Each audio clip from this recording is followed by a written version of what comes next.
देणाऱ्या वीर जवानाला अखेरचा निरोप। छत्तीसगड इथं केंद्रीय राखीव पोलीस दलात अर्थात सीआरपीएफ मध्ये सेवा बजावत असताना बुधवारी 13 मे रोजी पहाटे झोपेत हृदयविकाराच्या तीव्र झटक्यानं कागल तालुक्यातल्या हळदी गावचे सुपुत्र तथा केंद्रीय राखीव पोलीस दलाचे सहाय्यक फौजदार श्रीपती ज्ञानदेव भरांबळे वय 57 यांचं दुःखद निधन झालं। देशसेवेत कार्यरत असतानाच त्यांना वीरमरण प्राप्त झाल्यानं संपूर्ण हळदी गावासह परिसरात शोककळा पसरली। त्यांच्या पार्थिवावर शुक्रवारी 15 मे रोजी दुपारी 2 वाजता हळदी स्मशानभूमीत शासकीय इतमामात अंत्यसंस्कार करण्यात आले। यावेळी सीआरपीएफच्या जवानांनी बंदुकीच्या 3 फैरी झाडून मानवंदना दिली।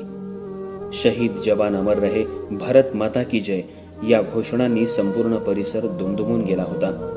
देशसेवेसाठी आयुष्य अर्पण करणाऱ्या या वीर जवानाला अखेरचा निरोप देताना प्रत्येकाच्या डोळ्यात अश्रू तर मनात अभिमान होता। त्यांच्या चितेला मोठे चिरंजीव विश्वांबर यांनी अग्नी दिला। अंत्यसंस्कारावेळी नातेवाईक, ग्रामस्थ, विविध राजकीय सामाजिक क्षेत्रातील मान्यवर तसंच परिसरातील नागरिक मोठ्या संख्येनं उपस्थित होते। हळदी गावातील हा वीर सुपुत्र गावात परतला, मात्र जिवंत नव्हे तर तिरंग्यात लपेटलेला। हा क्षण प्रत्येकासाठी हृदय पिळवटून टाकणारा ठरला। विशेष म्हणजे त्यांच्या 2 मुलांचे विवाह नुकतेच पार पडले होते। लग्नकार्य आटोपल्यानंतर अवघ्या 3 दिवसांपूर्वीच ते पुन्हा आपल्या कर्तव्यावर रुजू होण्यासाठी छत्तीसगडकडे रवाना झाले होते। संसारातील आनंदाचे क्षण अनुभवून पुन्हा मातृभूमीच्या सेवेसाठी गेलेल्या या जवानाचे अचानक निधन झाल्याने हळदी गावावर दुःखाचा डोंगर कोसळला। श्रीपती भरांबळे यांनी देशाच्या विविध भागात कर्तव्य बजावताना शौर्य, प्रामाणिकपणा आणि निष्ठेनं सेवा बजावली।